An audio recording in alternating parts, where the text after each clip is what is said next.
Olá, galera, tudo bem com vocês?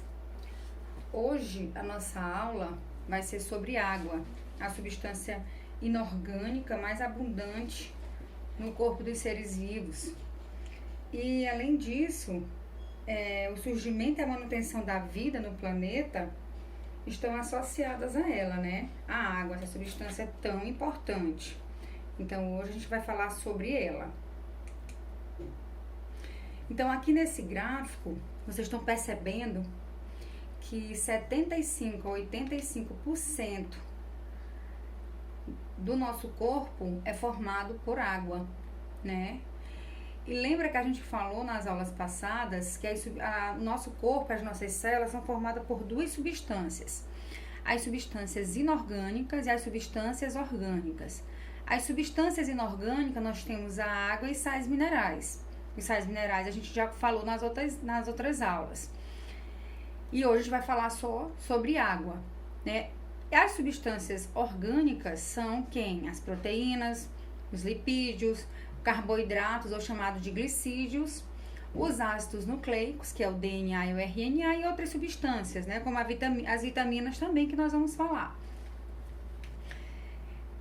Professora, mas qual é a diferença entre substâncias inorgânicas e orgânicas? As substâncias orgânicas, elas têm carbono. Mas aí você poderia me perguntar, professora, mas o CO2, o gás carbônico, o dióxido de carbono, também tem carbono. E ele é uma inorgânica. Por quê? Porque as substâncias orgânicas, além do carbono, tem que ter hidrogênio. É só lembrar da fórmula da glicose. C6H12O6. Além do carbono, ela vem também átomos de hidrogênio, certo? Entendido, né, galera? Então, a água, ela tem a fórmula molecular, que é H2O, né? E tem a fórmula estrutural. A água é formada por dois átomos de hidrogênio e um átomo de oxigênio, formando uma ligação covalente, certo? Então, como vocês estão vendo na imagem, ela forma esse ângulo mais ou menos em forma de V. A molécula da água é uma molécula polar, né? O que é uma molécula polar? É aquela molécula que tem uma parte dela, ela é positiva e a outra zona é negativa. Então, a molécula que tem uma zona positiva e a outra negativa do lado oposto, elas são chamadas de moléculas polares. As que não apresentam essas duas zonas são chamadas de apolares, como é o caso, por exemplo, dos lipídios, né? Como, por exemplo, as gorduras, óleos, as ceras, tá? Entendido? Então, a gente vai ver durante a aula algumas propriedades da água, como, por exemplo, a solubilidade, a coesão, a tensão superficial, capilaridade, calor específico e calor latente. Vamos começar aqui. Então, foi o que eu falei. Nessa imagem aqui, a gente tem a molécula da água. Um átomo de oxigênio e dois átomos de hidrogênio, certo? Então, uma zona positiva e uma zona negativa.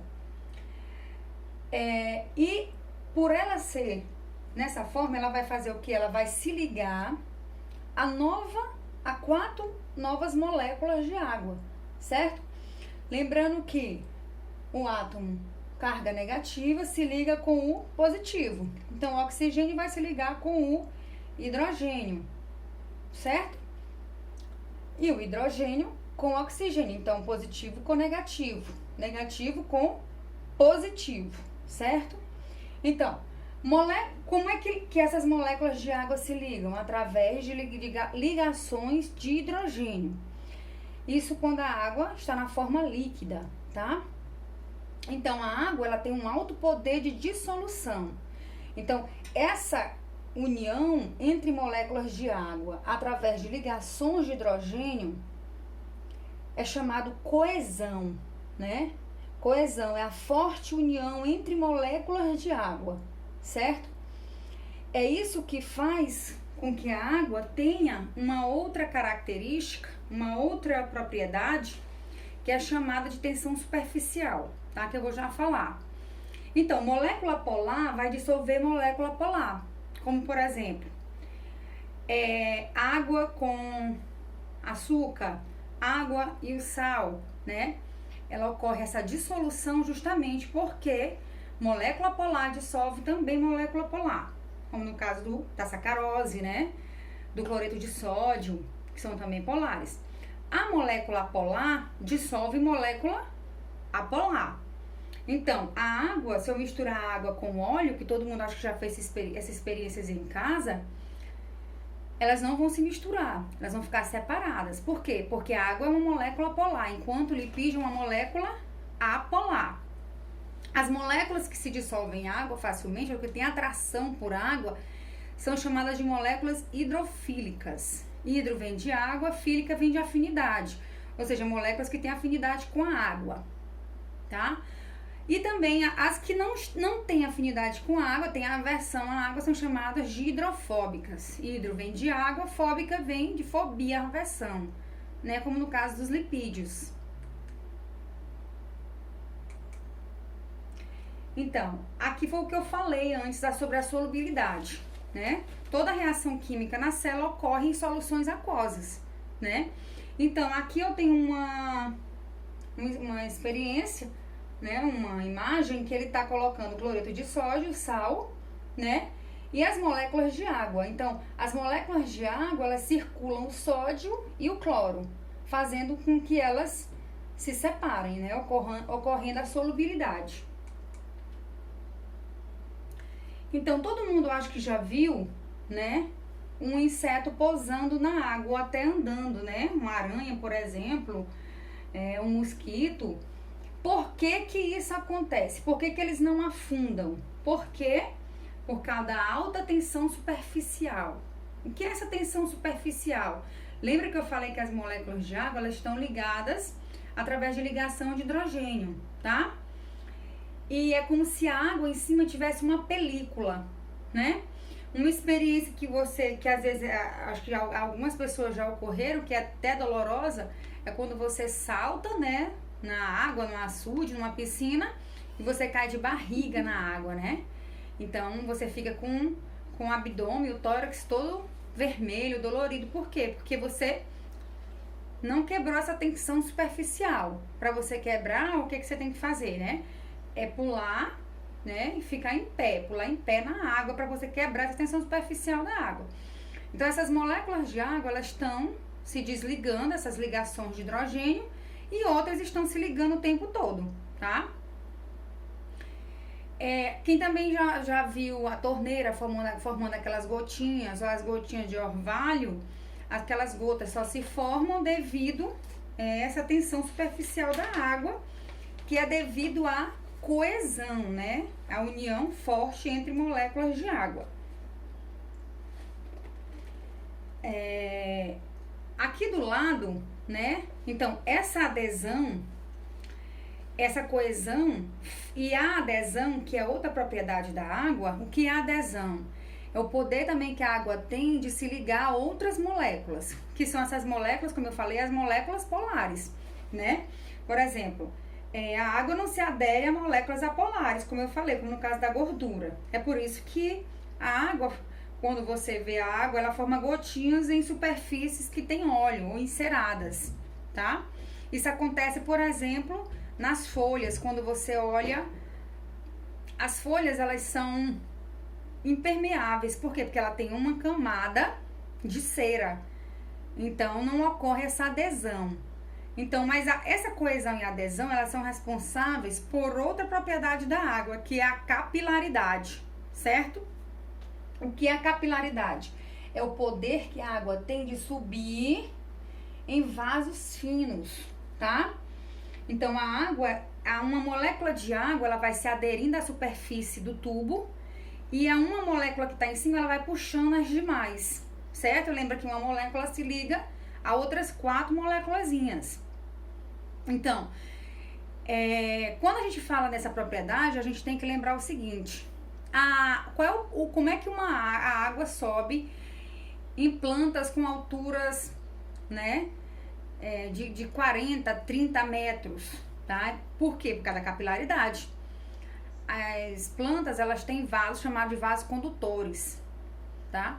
E essa água, ela tende a subir nesses vasos por causa da adesão e da coesão, formando essa capilaridade, tá?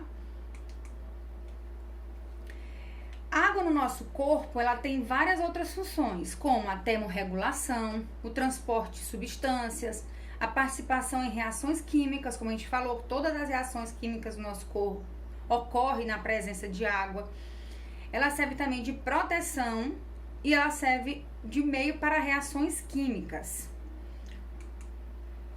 No nosso corpo ocorre dois tipos de reações químicas, a reação de hidrólise e a reação de desidratação. Reação de hidrólise, hidro vem de água, lise vem de quebra, tá? Lise, toda vez que vocês ouvirem essa palavra lise, quer dizer quebra, rompimento na presença no hidro, água. Então, quando a água promove a quebra de molécula que está reagindo com ela. Já vou dar um exemplo para vocês para ficar mais simples.